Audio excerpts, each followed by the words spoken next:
Elevate your new week, fuel your success. SSM invites you to kickstart each weekday with our news update Between the Lines, featuring the week's top news and analysis and the most attention-grabbing lines, deciphering world events. Hook up to SSM Monday program Between the Lines.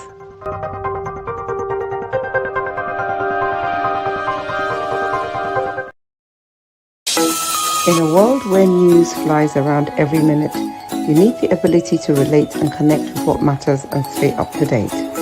Schengen Story Media News Echoes program is Africans in Diaspora and at Home's leading English news network, one of the most trusted, respected sources for news updates on current affairs as they affect global Africa.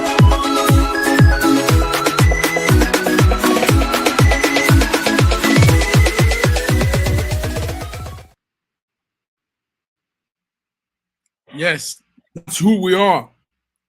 Giving updates from the Africans in Diaspora standpoint. You're welcome to another beautiful edition of SSM Week's News Starter Between the Lines. My name is Mark Godwin Iwejuma, and I'm here in Milan, Italy studio.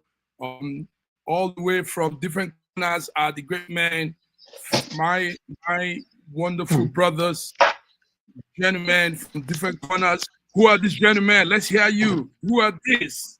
Who are these legends? This is Sir George Chukwu from Toronto, Canada. Greetings from our warm weather down here. I want to welcome all the viewers around the world, and whoever is going to be listening to this this program later. I want to welcome you here. Thank you for being here with us. Yeah, this is Olufemi, Dr. Olufemi Obakaru, we all the way from London, United Kingdom.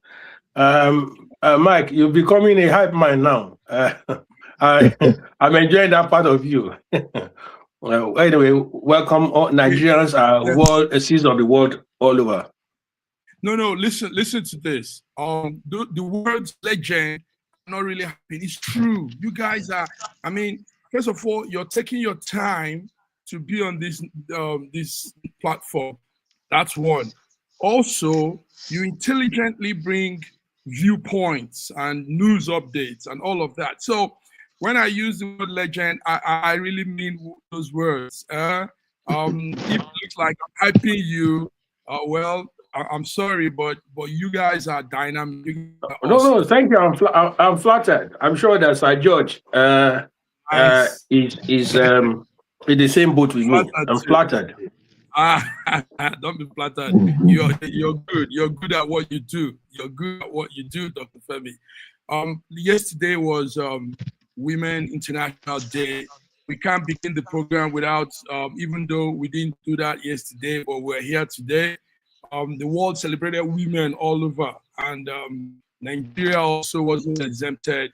Our president, Bola Ahmed Tinubu, said he promises to give women enabling environments to be that they want to be. So let's give a small shout out to all the women. Men, come on. Dr. Femi, go ahead.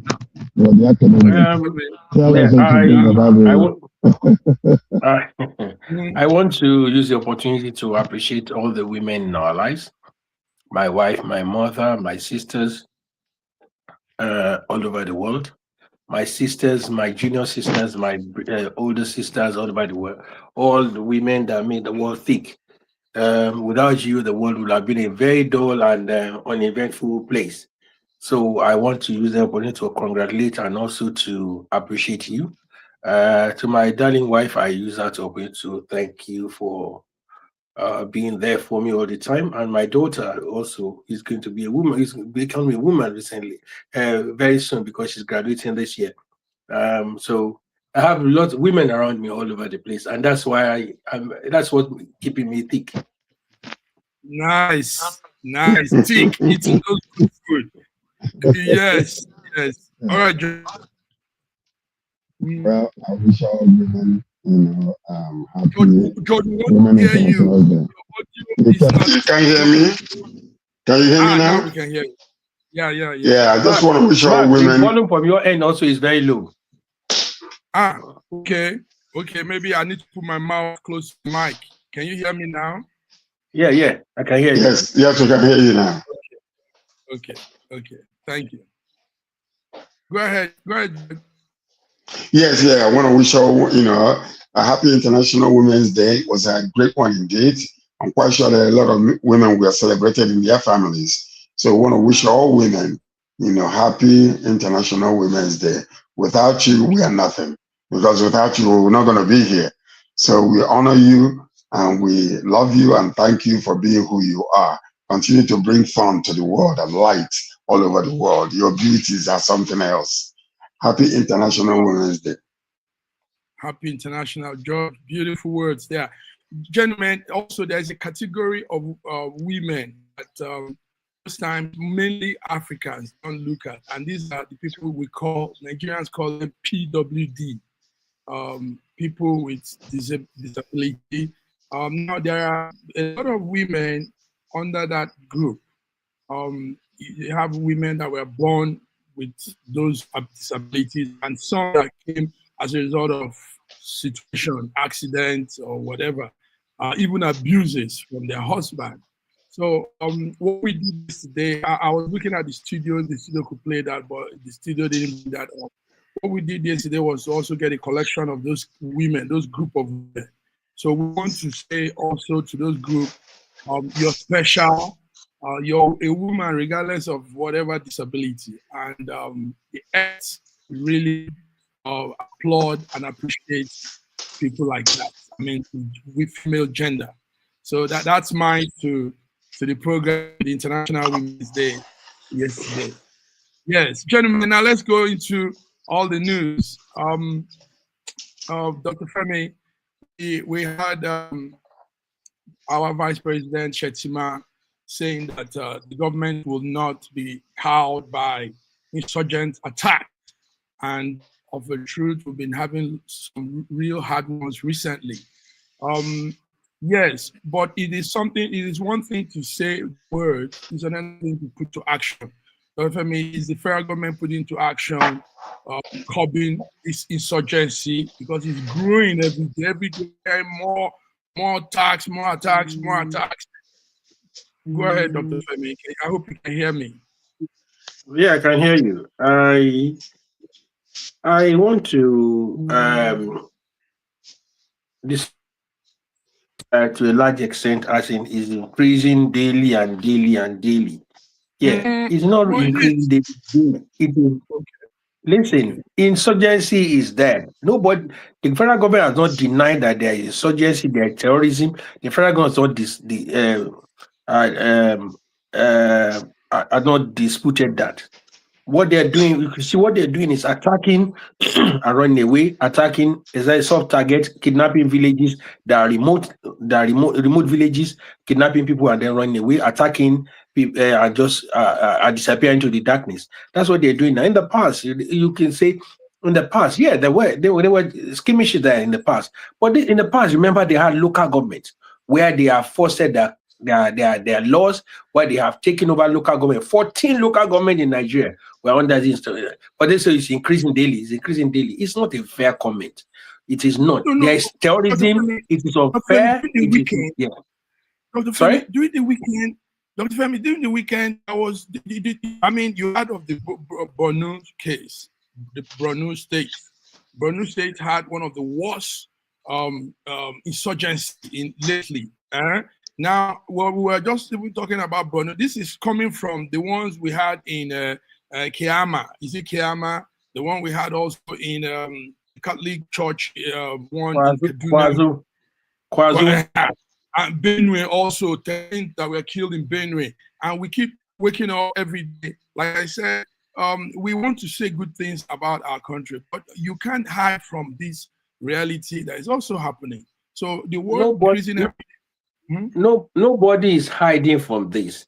We are talking about these terrorists who attack, disappear into the darkness of the night. Even with the American intelligence on the ground in Nigeria, this is still happening. What I'm talking about is this: Nigeria is such a vast place. I've always said it on this program and other programs. Security is local. until we begin to put this security issue on local pedestal. We will still deceiving ourselves. For example, if the local government has their own, the state government has their police, and the local vigilante is empowered and equipped properly, you make that thing happen within that local government. The people in that local government who are security forces will go into action. They won't wait for somebody to give order from Abuja to do this. Until we get away from all this, we are still deceiving ourselves. The federal government had declared state of emergency on insecurity. But this is not going to work until we take this to the grassroots. Security has to go to the grassroots. And that's why the president is shouting about local policing. Anyway, listen. Yes. I mean, we can say all we want. The bottom line to it is this. I can give pass mark to the current government in many areas. When it comes to this one, I'm giving them 1 out of 10. I give them a 1, because to be very frank with you, there are things that they could do better. What the Vice President Shetima, is reflecting upon. We're not going to cower under what. Are you not part of them? No, really though, by history that we have heard. And then also, let's get back to the main core situation. The government or the military, they are just powerless over this situation, because that's all it is. They are powerless. When you think about it, a military that is supposed to protect a whole country, in case of other countries coming after you, they are there. And then parts of this, Islamic terrorists have been just havoking our nation for many, many years, more than a decade. And we are still singing the song of, take it to the local government. Dr. Femi, I'm sorry, but this is it. The point is this. Let's just tell the truth as it is, because if they are capable, they could have done something about it. Or maybe, are they complicit? Is there part of the government that is complicit to this? These are the questions we need to ask, because you keep on dealing with the same situation. We can give all kinds of excuses all we want to. The bottom line to it is this. Our military and the security agencies in Nigeria are incapable of dealing with these people. So what we gotta do is to find a very strong solution to the whole entire thing. You're talking about the American intelligence on the ground. Yeah, they've been there, but they've been there even before they came. Those groups came. They are for training and not to fight. Remember? No. We know that. We're talking about, because what I'm saying is, when they're saying, that American intelligence is there local, as if this is a new thing. No, they've been there prior to these groups being sent. And they used to pass information to our local government, even the military. And yet there are sabotage taking place inside. We're gonna sit there and see that somebody will call for that, call the government for something that is happening. It takes hours, 24 hours before help will come. And the help will always come when these people leave.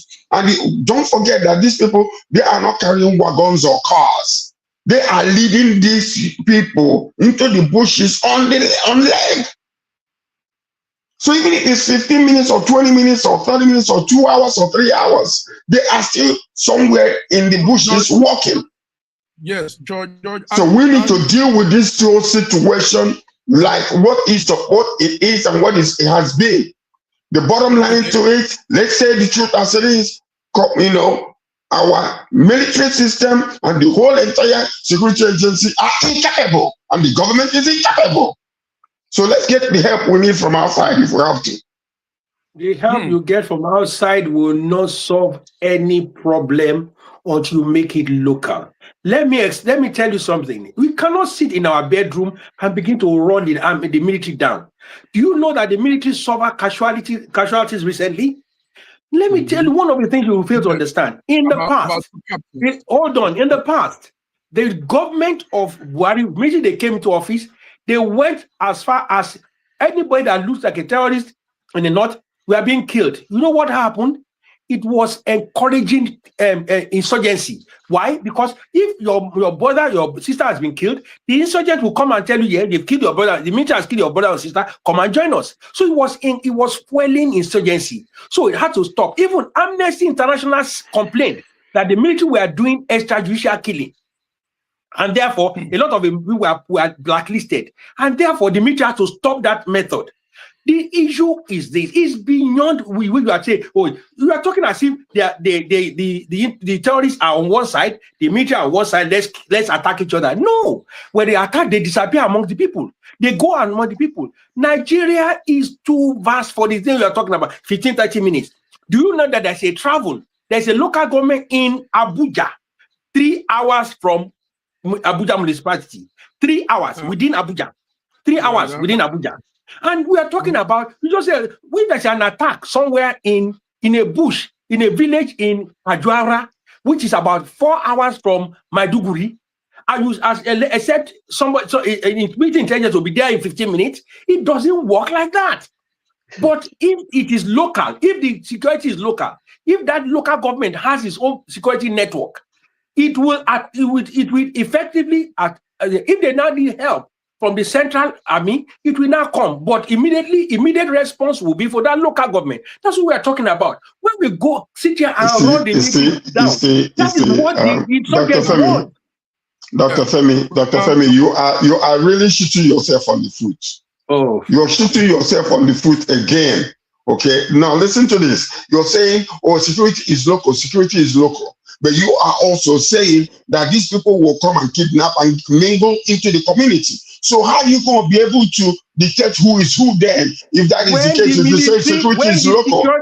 When the security in those areas are able to identify them and nip it before, they will be proactive, not reactive. They'll be proactive. When they see the signs of them, they will nip it in the bud before it happens. They won't wait until there's an attack and they'll have to call for 4 hours away before they come. They've taken these people into the bushes. That's what we are talking about. We need to get the understanding. But I'm going to ask you a question again. No movie. Can I ask you a question? This is reality. Can I ask you a question? Carrying about 100 or 200 people that were abducted and walking in the bushes. 300. No, let's just say 300. Okay. 300. How long do you think they can be, walking per hour? How many kilometers do you think they can walk per hour with all that group of people being carried? It's not like, like you're on horses or you're on a carriage. You are walking and being led. How many kilometers do you think they can walk in 1 hour? I tell you, that question is not a question of simple arithmetic. Let me tell you, go and ask those who have been victim of kidnap into the bushes. Within 1, 2, 3 hours, they will have gone into another state by foot, because these people know the terrain of all these places. While you are thinking they will be going straight, they will go from one village and go to the valley and go to what they have. Some of them have dungeons.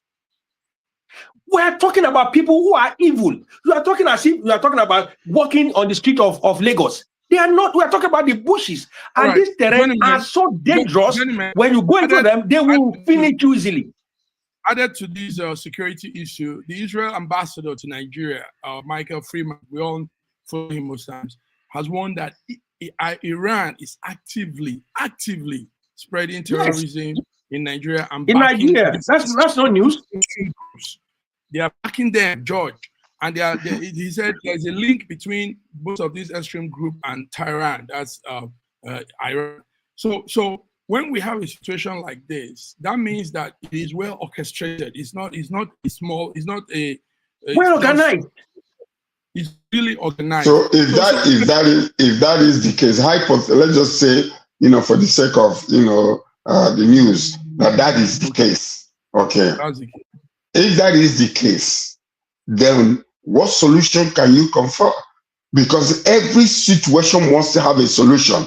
It's only when we are either ignorant or we are camouflaging, what we are saying, behind what we really believe. Because right now, let me tell you something. If this government wants to destroy this insurgency.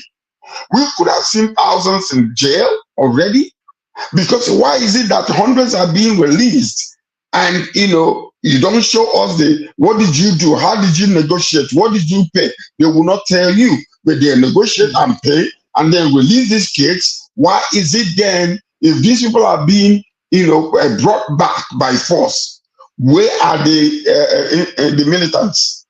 Where are they? We haven't seen any single one of them brought to justice, that among the people that kidnapped. Kidnapped the people. I disagree. It's a game that we're playing. We're playing a game with people's lives. I disagree with you.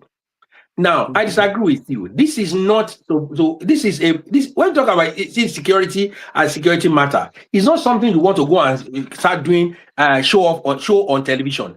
One. Secondly, you said what is the solution? I kept telling you the solution, you kept ignoring it. Security is local. Let me give you an example of what you have experienced before. There was a time in Lagos where armed robbery was a daily thing in every community. What happened? Mm-hmm. Vigilante organizations were people, every community organized their vigilante groups. What happened? They arranged security men, they put gates on their roads, and people before you know it, they were beginning to kill the armed robbers. That was how it was termed in Lagos in Nigeria in those days. So it became a local thing. People begin to do it locally. If policing is local, it's in the states, the local government has their vision. They know that they are going to be killed. If the local government people know that they're going to be killed, if these people come, they will take security more importantly. That's why they are saying that people defend yourself. So if they give them enough support to defend themselves, these people will not walk in there and go and take them, because they have the facility to defend themselves. And that's where I said the security is local. The people, if they see strange people within their community, their security forces within those local communities, we know them. We know them. And also they will know what do we do when they come. If you are going to go into the hills, we'll go. If you are going to stay in our houses, we go. What if you are going to put a red mark on our head so we know who are strangers among ourselves? We will know. Every community will develop their own strategy for security, their community. And these terrorists who are most of the time foreigners, like the ambassador said, you can identify them when they come. With all their trauma, you identify them. So the people can begin to attack them. In Ondo, in a state in the southwest, they came to their community. The local hunters put juju in the place. They slept up and they were arrested. Yes. They were arrested. Yes. That is local. That's when security become local. Security become local. So if you don't our government in the time past, I'm not blaming this present government. In the time past, they were doing the rehabilitating these terrorists back into the system. Now, they are still doing the same thing. They are still doing it. They are still doing it. The deep information on that gentleman is that a lot of these boys that were brought back were also given a lot of things, and they went back to their terrorist group with even arms and so many things that were gotten from the government. So maybe you should stop this rehabilitation plan. They are not human. Of course. I support you on that. I support you on that. That is an Amnesty United Nations program. When there should be peace pact. When you arrest them, you don't kill them. In the past, Nigerian army shoot them. Without trial, they shoot them. What they call extrajudicial killing. So the Nigerian army was put on the back foot. Now they are arresting them, rehabilitating, and unfortunately, some of them are twisted in the head. They are going back. There is no doubt about that. There's no doubt about that. When we want to use the standard of United Nations to deal with this kind of crisis, we come into some roadblocks as well. There's no doubt about that. But the fact is that this has to go local. If you rehabilitate a nuisance and it becomes go and join them, the local community will buy the person within their community and nobody will know. They will not go to news. They will buy him inside the booth and go and drop his dead body. With passion. It's true. It's true. I mean, what he's saying, what you're saying, Dr. Femi, is true. You know, that's why I'm laughing, because the way you're putting it there, by the individual locally. It's painful. It's painful. Because yes, these are Nigerians too. They are local Nigerians, poor local Nigerians, and some idiots who come and kidnap them for ransom and kill them off. So the thing is this: they should kill them. This community will buy them. Happened to these 300 very depressed, very, very sad story. 300 Nigerians, residents of Borno, a village in Borno, have been taken. What would our government do? What will be done, Dr. Femi? Do you think ransom will be paid as long as they come out? I'm not sure about ransom or not. But the thing is when we have a situation like this, it's like you have it's like a fly. It's on your balls, and you want to kill the fly. You have to be careful, or else you castrate yourself. So in situation that you find here is that they have to deal with these people carefully. Now imagine if you have families and members of the family involved in this. You won't expect the army to go in there, gun blazing and killing everybody. But even the terrorists will kill them before you get to them. So what we do is that they have negotiators, they walk around the places and all the stuff. So if the people are taking off them, then the terrorists can be attacked. Most of the time they use these people they've kidnapped, their victims, as shield around themselves. And you don't want to go and kill them because you want to rescue them. It is a very dangerous and very precarious situation.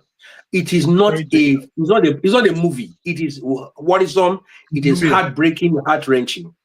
Yes, it is. Yes. Thank you very much, gentlemen. Thank you for all of that. So viewers, between the lines, and we're discussing the Vice President saying that Nigerian government will not be cowed by the insurgent attack. And he was saying this reference to the Borno and some other situation. Gentlemen, let's come to while we're talking about these things are still happening. Some people now some people are venting their anger.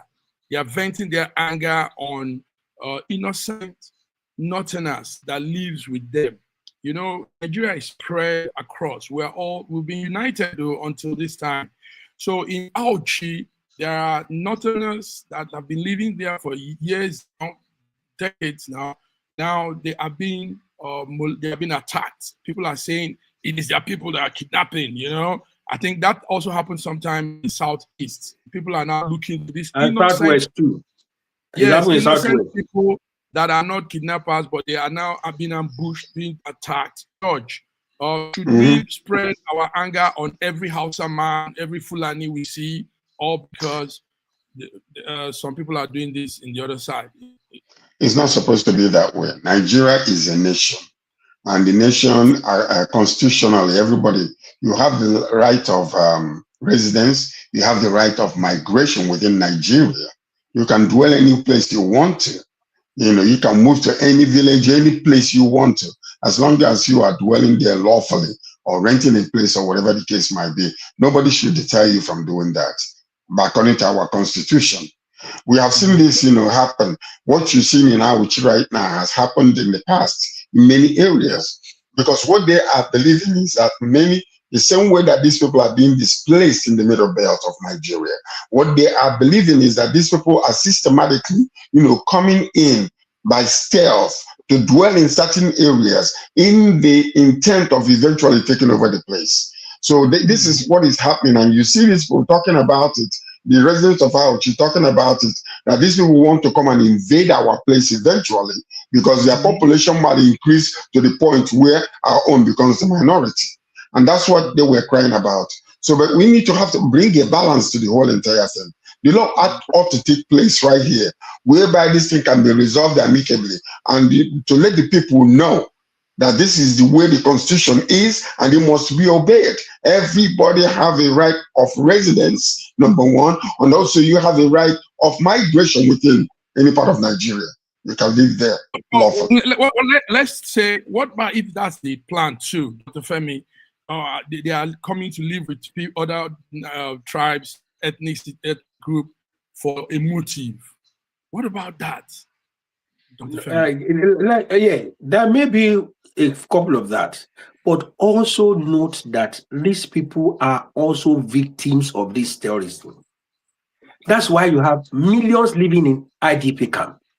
If their homes are safe, they will not be in IDP camps.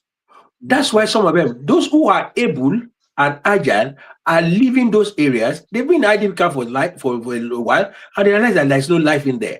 So everybody has a right to look for a better place to live. So maybe they'll be coming towards that. They have relatives that have been living in the east or the south or the west before, and they are coming this way. For example, in some years, about 30 years back, 30 years ago, when I was living in Nigeria, I had friends, I have customers who are northerners who I do business with, and I go to the north. Yeah, I do business with them, and they come to the south and they do business here, and some of them have their families here. So that's how we were. That was then. But the thing is this. These people still have their roots somewhere here. That's why you have people like maybe I call Sabo Ngeri in Ibadan, Sabo in Lagos, and you have the Hausa community there. They've been there for decades. Some of them were even born in Lagos. But all of a sudden, some people are now seeing them as enemies because they are from the northern origin. But the thing is, they're supposed to be for their lives. They are running for their lives. I'm not saying that there are some of them who have ulterior motives.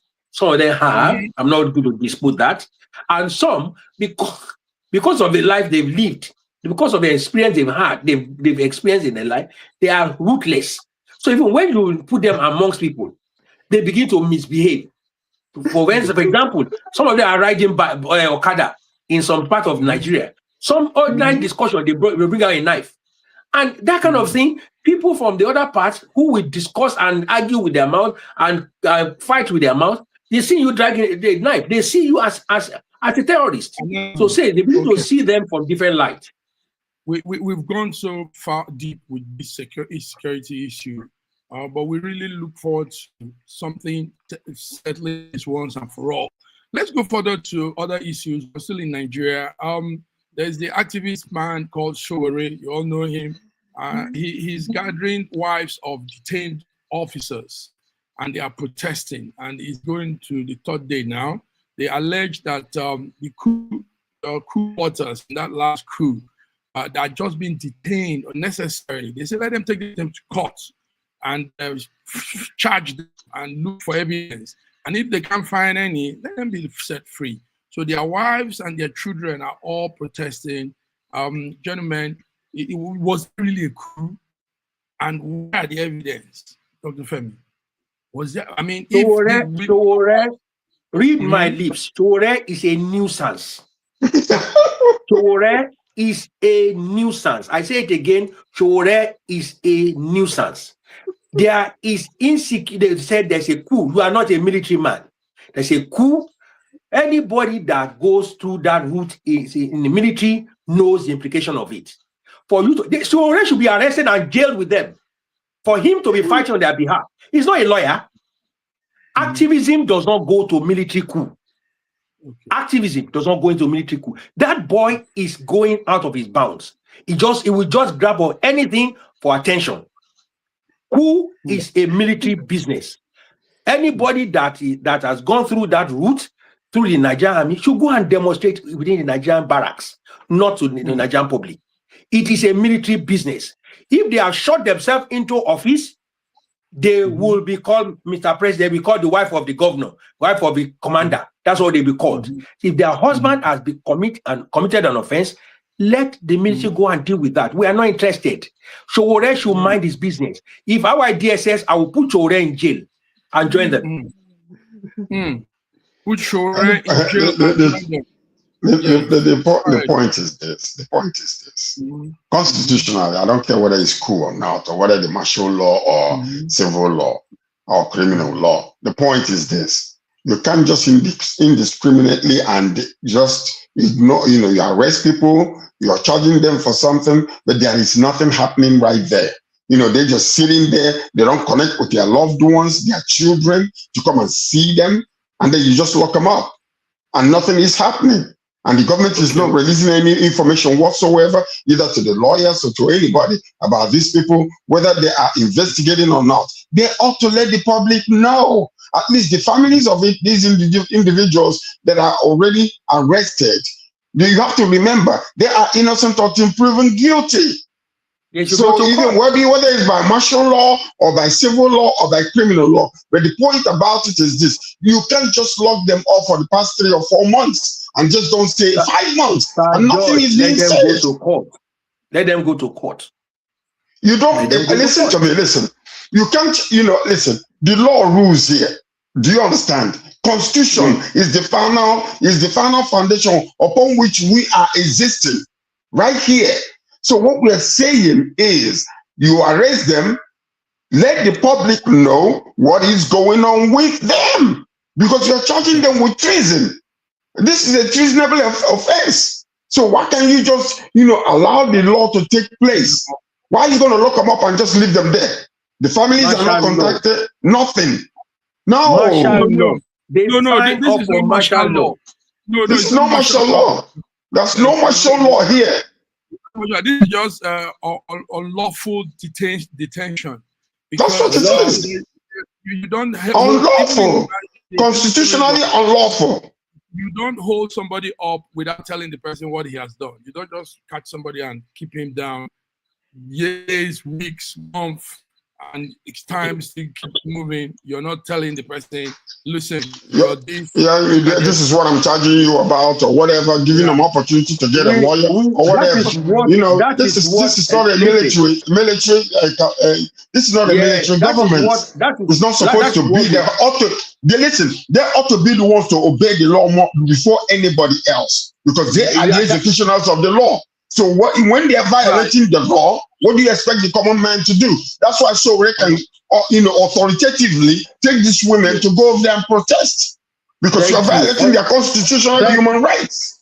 That is his day job, protest. What I'm saying is that when this issue of coup broke, it was something that shook the country. It got to the extent that the government tried to manage. You didn't believe the coup. Yes, now that we have believed it, now they want us to go back to civilian rule. Now the people that want to shoot themselves into office now want to go. We over our 30 million Nigerians. Let's say everybody did not vote. 30 million Nigerians voted. 10 or 20 people want to thwart that, and all of a sudden they are asking for their rights. This is what I'm talking about. I'm not saying that there's no civil law. They signed for the military, and they want to use the office of the military to destabilize the civil society. Now you are asking the civil society to begin to fight for this rodents. I call them rodents because they want to mess up the civil rule that we fought for. Some people died for. M. Abiola laid his life for. Many people were shot and killed for this democracy. And some young people think they can shoot themselves into it. And now all of a sudden, some people are now crying foul over their detention. Well, let them go to their marshal office and go and appeal or proceed there. We have an election to run. I'm not interested in their business. You see what I'm saying is this. You see the impetus Dr. Femi is saying all of these things. You're violating somebody's human right and constitutional right, and then with all impetus, you're telling them, go jump into the river and go and have the transformer. That's what you're saying. But I'm saying go to court. Gentlemen, let's come to we're doing a recap of what has happened during the weekend. Some of the things that have happened also is that envoy list, the new Nigerian envoy list, that we saw ambassadors and career ambassadors being sent to different corners. Gentlemen, I know you all saw that. Some major ones we took note was being put to Mexico, Jimo Ibrahim to United Nations, Fani Kayode to Germany, and all of that. What will you say? What will you say about that? Sorry, somebody's background is a little bit noisy. What will you say about that? Let me start with you, Dr. Femi.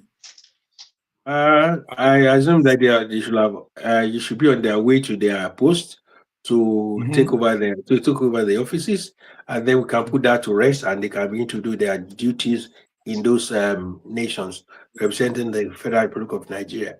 I congratulate all of them that have been appointed and who are taking office, and I begin to look forward to that. Dalat, who is here in United Kingdom with us, and Dr. OK is in United States, and we hope that this will foster a relationship between Nigeria and the nations involved. So congratulations to these men and women. But on a lighter note, sending Reno to Mexico, doesn't it have some creepy, interesting background into it? Is it ordinary that he's just been sent there? Because the internet, social media has gone agog saying, hey, I think he used to talk about drug and all of that. Let's see how he will perform. What a joke. What a joke. What a joke. Don't ignore, don't downplay internet jokes. The nation Mexico is not, the whole of Mexico is not about selling drugs alone. They have other things going on for them. So don't let us just put this as because of that. Now, Nigerians live there who are not doing drugs. Nigerians, I know Nigerians that went to school there. Nigerians are doing business there who are not into drugs. For goodness sake, there are other countries that are also in crisis that Nigerians have been posted there. Reno has been posted to a country to represent Nigeria. Simple as that. I don't think if everybody should start putting anything that has to do with anybody that has said anything negative about the president before. Whenever there's anything about them, people blow it out of proportion. This is just another one. Mexico is a nation that doesn't represent it. Well, Mexico, it's a coincidence. It looks like a coincidence. It might not be a coincidence, but it looks like a coincidence.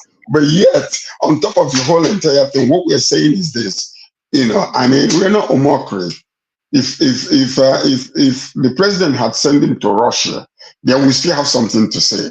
If they send him to any African country, they will have something to say. They will say, oh, he's punishing him. That's why he sent him to Gabon or to any other African country. So the point about it is this, Reno Omokri accused president when he was running as a drug dealer. So now the president is actually, recompensing him back to send him to the place where he was accusing him of. So go over there and ban those people. So you will look and see that's what it is the case. But I'm not saying that's the case. I'm not talking about Reno. Talking about Reno. Oh God.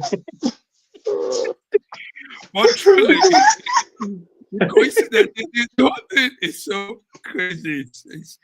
When I saw the list, I was wondering. So I said, "What a coincidence!"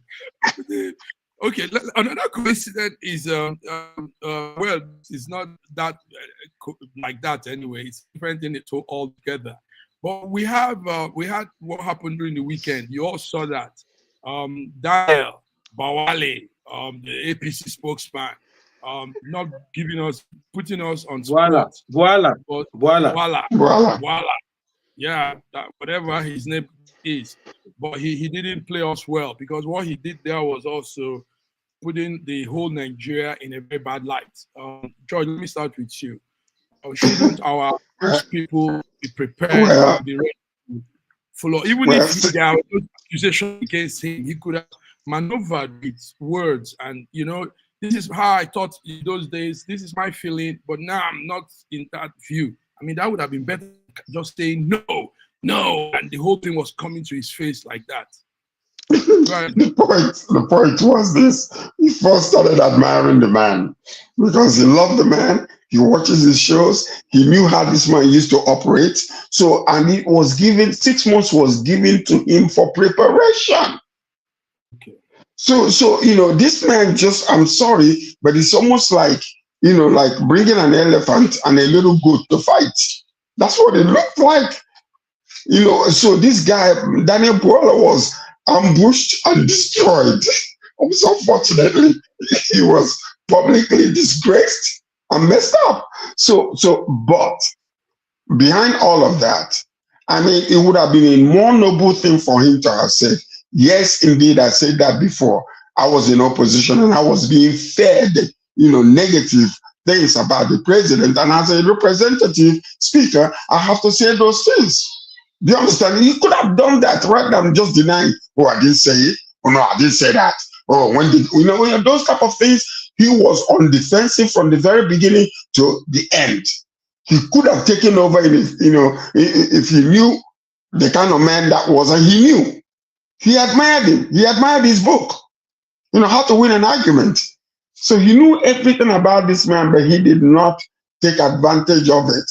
And the man just crucified him in the presence of everybody, making us look bad, unfortunately. Mr. Femi, people are likening his situation to the United States Vice President. That yes, one time we know during the campaign season, Vance was saying a lot against Trump, but eventually now in his camp. But do we need to be having those kind of clueless, No. Don't let us go there. Can you imagine somebody that says Donald Trump is American Hitler? He's a villain and a dodgy. He's unfit to be president. He's a total fraud. He's talking about Donald Trump, stomach running, nauseous. Never Trump, never liked him. Irrepressible, an idiot, a moral disaster, a serious sexual assault. All these were words of J.D. Vance, the Vice President of America, and he was describing Donald Trump. All these words I read down here are the words of J.D. Vance against Donald Trump. Today is his Vice President. One of the things I want us to pick out in all this, because some people are jumping up and down about this, what we need to talk about, when we are in opposition, we should be careful with the words we use. Internet, don't forget.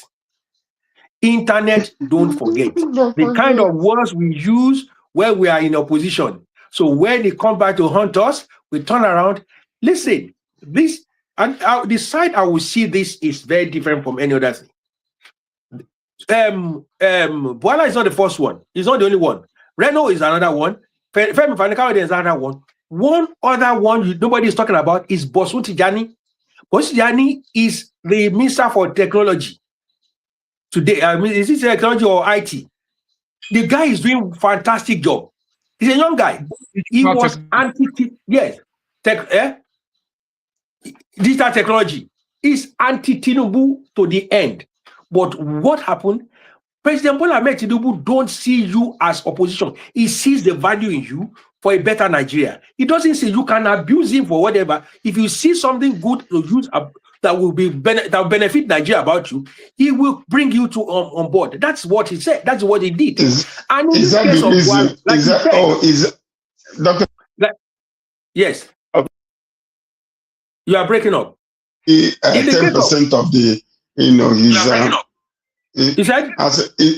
that the reason why? Is that the reason why the Southeast is getting only 10% of all the appointments that the Tinubu is doing? That is not true. Please, this 10% You're acting like Listen. Where do you get the 10% from? One, that's the statistics that we have. Go check it. Go and check it. There is no checking on anything. This all has been put in all the time. In all this, the federal government, federal character has been established by everybody. Oh, somebody's phone is doing relay. Yes, I think George. Yeah, it's turned off. It's turned off. It's turned off. Okay. Thank you. Yeah. So we're talking about this. Federal characters has attended to this. Yeah. In the course of federal characters have attended to this, appointments are made. For goodness sake, where is it 10% coming from? 4%, 3% coming from? Some people will see somewhere and conjure numbers. Let them bring the list they are talking about here. This 10% of what? 10% of ministers, or 10% of MDS, or 10% of special advisor, or 10% of what? This idea should be discarded and focused on. The chairman of Governors Forum today in Nigeria is an Igbo man. So what were we talking about? Yeah, the deputy speaker is an Igbo man. No, we're talking about I don't agree with you, Dr. Femi. This one. Let me conclude with this. Let me of federal character. No. Right. Is that what we are on now? No, it's federal character. You know, Dr. Femi. Let me conclude. Now, we have the city boy Dr. movement Femi. going deep. Hold on, let me conclude. The city boy movement is going deeply into the southeast.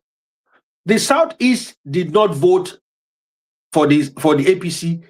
That was in the past. By this time that they bring them more on board, you will see more appointments from the southeast. Fantastic people that will come on board. Do you want to go and appoint another opposition from the southeast? But the thing is this: those are needs to be appointed and be appointed. More will be appointed. If but 10%, I disagree. Okay. Yeah, George. Yes, like somebody.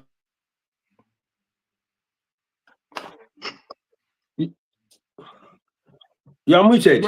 Okay, so whether you agree with the truth or not, the truth still remains the truth. This is a statistic analysis of, since he took office, and all the names were listed, all the appointees were listed, the replacements were listed, everything was listed. So everything was actually taken in consideration when they were calculating this. And Southeast gained only 10%. That I think is the lowest among all. Really, when it comes to, the number of the population of the people versus the number of, appointment that is coming to them. So whether you agree, you can agree with it or you can disagree with it. The truth still stands right there. It's glaring. Everybody can go and check it, and it is right there. So, but anyway, one thing that I can commend our president for is the ability to still use his enemies or supposed enemies. And when he see value in them, either he saw value in them or he saw that, okay, let me just bring them in here, to show them kindness, and then he will appoint them. That is something that is not very common in politics, honestly speaking. You hardly see that. And he's demonstrated that again and again and again, and I highly commend that of him. I really, really do commend that of him. Because not everybody else can give you excuses why they can't. But this guy, for whatever purpose that is, he's still doing it. But do you know some strategies could bring in their enemy into an arrangement so that they deal with that enemy in that arrangement? So wait a minute. Are you trying to say? Are you trying to say that the reason why? Listen, wait. Is it what you're trying to say that the president, after forgiving Reno Omotri, sent him to Mexico, the drug war zone, and then hold on, and then had Buala situation also. There could be some sinister plan there. We don't know. Let me bring the spiritual aspect of this. Hold on, quickly. Let me just add the spiritual aspect to this. Okay. Do you remember the part of the Bible, the man called Saul, the Saul that was persecuting Christians? What did our God did? He used him. He turned him around and turned him to the one that was now beginning to preach the gospel. And that made the people begin to listen the more. That is a spiritual aspect of what we're talking about here. The one that was cursing and abusing is now the one that's now have to propagate it. And that's why everybody's listening. If not, if they had just brought anybody to sit with Majid to Hassan that day, nobody would have listened. But because it was one of the people that was against Tinubu, that's why everybody's listening. That's another strategy you don't know about. Let's take your own strategy. Gentlemen, we can't go without talking about the U.S.-Israel war in Iran. Let's do some summary. We had some countries are evacuating their diplomats from Iran because of security fear. Also, last time, Dr. Femi was able to break down some impact, some repercussions that could be happening, and now we're seeing it. the fuel prices, economic inflation, all of this. Talk about this before we round up. Gentlemen, update on the Iran-US issue. What do we hope to see again? Is it going to be that serious that, but some airlines have begun to fly. We heard Air Qatar has resumed flying. Air Qatar has resumed flying. I don't know if you guys had that. We also heard that one of Ayatollah might be the next supreme leader. So what do we have? What are the updates? He's not might. He's been appointed, and Donald Trump has said that is appointment with death. That's appointment with death. So the supreme leader, the new supreme leader, has been appointed, and he said the day they swear him in is the day he says get death sentence. That is America for you with that, and the Israelis for you in that. But by and large, as we talk about the effect of this crisis worldwide, I can feel. I felt it this evening when I was driving in. I went to the fuel station. The fuel on that I bought last week was about £1. It was about 28 pence, and it was at £1.59 this evening. So that is a massive jump in the fuel prices. There will be some positive effect in some oil producing nations.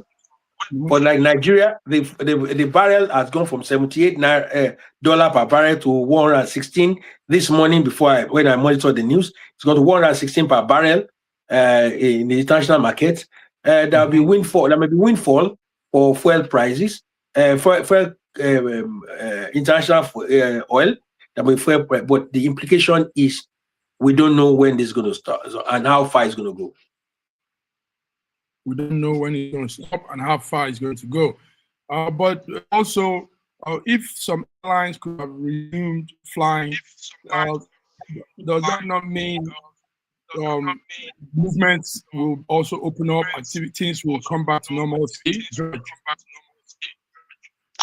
Well, as the war progresses, what you're seeing right here is that, the original shock that came out of the attack, from Israel and US, is dying down. And, because when things like that happen at the beginning, you might not understand every aspect of what you need to do. So everybody was scrambling.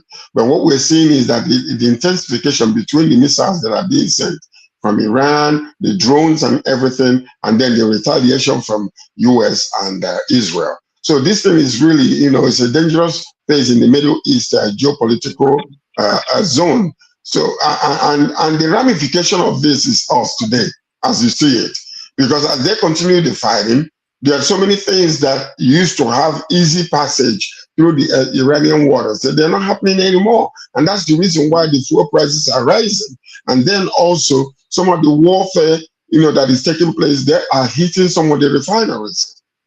So as a result of that, the oil production or the capacity they're sending out is much less. And demand is very high.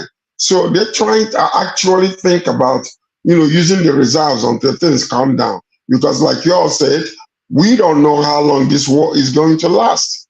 Because Donald Trump is not going to sleep until he stabilizes that area in their own way. In their own way, that's the key. Because right now that the son of the late leader, spiritual leader, is dead, and they put the son there, and it was a very powerful move for them to put him there. Because if they had chosen somebody else, then it would have been less, likely that that person would have been a target. But because this guy is, immediate son of the leader, though he is a little more liberal than his dad, according to the stories going around, but yet he could be a direct target because Trump will see it as an affront to him. I say that I'm going to help you guys to choose a leader that is more liberal. You go making your own. No, let's fight him. So we don't know if it's going to happen or not, but I believe that his life could be a target. But I think they're going to protect him. Let's help our viewers. A lot of them are here. They might not understand the word "buy." I don't know where that word came out from, but George has been using it many times now. well, pai means to kill, to die. Somebody die. It's a colloquial coming out from Nigeria. Nigerians like to use that word a lot. Pai. So a pai is killing. To kill somebody, to make somebody unlife somebody. Gentlemen, before let's just run this one. Former Vice President Abubakar Atiku has accused the present government of something he called witch hunting. He said they are looking at opponents and detaining opponents, arresting opponents, instead of looking into the militia groups and tackling insecurity. So this is Atiku Abubakar's words to APC government. I know Dr. Femi has something to say. Dr. Femi, is it not true that the energy is more on hunting on Malami, Rufai, all these men? Is it true? Was Malami arrested because he abused Tinubu, or because he abused Mrs. Tinubu? Malami was arrested because they found that he stole Nigerian money. Malami was arrested because they found things that does not belong to him. So because he's opposition, he should go scot-free. No, Nigerians don't run like that anymore. El Rufai has been arrested because he did that. There was diarrhea of the mouth that is killing him. And therefore, his diarrhea, I said, his diarrhea of his mouth will make him go to toilet. And that toilet will be in Kuje prison or Kirikiri. So that is attending to the diarrhea of his mouth. So the opposition that are being arrested because they have done something wrong. So because you are in opposition does not mean that you get away with anything. So this idea of opposition, anyway, Alhaji Atiku Abubakar has to say something, because he's become irrelevant in ADC. Obi is getting trend in ADC, and what's called Amechi is getting trends in ADC than he has, because he's the founder of ADC. So he's the one that is funding ADC. So he has to say something to be relevant. That is the point of this. For me, it's just noise, sound beat. Okay, before George rounds up for us, let's also acknowledge our viewers. We have quite some numbers here, and also they're putting up chats. Tony Okepre says, hi everyone, looking forward to a lively discussion. Bola Karonwi, maybe related to the Karonwi family. Yeah, my cousin in the US. Okay, he says, buy electric car now. Okay, yeah, Bola, that's true. We need to begin, when things happen, like the people went through the Biafran war, when some things happen, it also gives room for innovation, for new idea, new things, new way of doing things. So maybe it's time to promote electric cars and electric gadgets. Karen, we also says insurance rate has gone high on shipping due to risks involved. Price of things will skyrocket for the next 3 weeks. Maybe this man is into business forecasting. Yeah. He knows how it runs. Let's take those words now, viewers. Obakaro is telling us giving us some advice, and somebody here says again, Atiku is a noisemaker. But I won't take that, George. I won't take that Atiku is making noise. Atiku is playing the role of opposition, and I think he's playing it very well, Dr. Femi, because somebody has to say things at all points in time when something also is going on, So, George, what do you think? I would say, well, personally, I think he's doing his job as an opposition. Rightly or wrongly, he's doing his job, and he's very effective in doing it, because he comments on most occasions, he comments on most situations, that is happening with the government, and he comes, from his own way of thinking, the way they could have handled things and what he could have done if he were the president or whatever the case might be. But so he's just doing his job. It's just like Buala did, and look at where Buala is today. So, Atiku is doing his job. That's all I'm going to say. He will have something to say. Atiku doesn't need any position in any government. He has he has held one of the biggest. He still wants to be the president of Nigeria, which I would not want to see that at all. Okay, let's hope. gentlemen, let's round it up with an interesting story coming from Nepal. You all know Nepal. Nepal is south of Asia.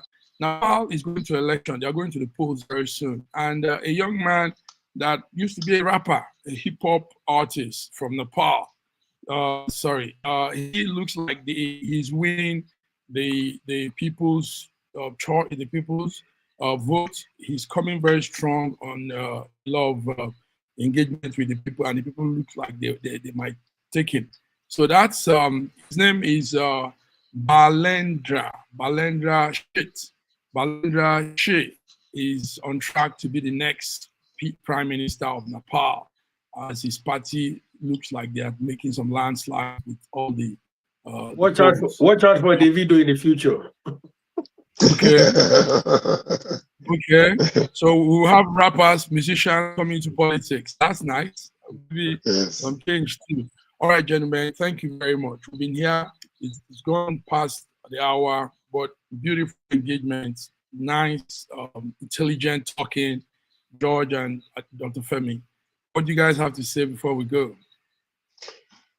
Well, I'm still praying for Nigeria and for the president and his lovely wife, and for all the government officials in Nigeria, and pray that they will continue to look in the same direction together to absorb the wisdom of God to guide us and lead us in the right way until we reach that promised land that we have been dreaming about, that it will become a reality in our midst. Yeah. Also, I want to join George in going to pray for Nigeria, and also for Nigerians to know that we have no other home, motherland but Nigeria. A better Nigeria is what we desire and what we all are out for. For me, I want to go and retire in Nigeria when I leave the United Kingdom. So I'm looking forward to that. So when I say sitting here and talk about a better Nigeria, I mean it because I want it to happen in my lifetime. God bless Nigeria. God bless you guys. Have a beautiful week, everybody. Viewers, thank you all for tuning in. See you on Wednesday. See you on Wednesday. Bye-bye.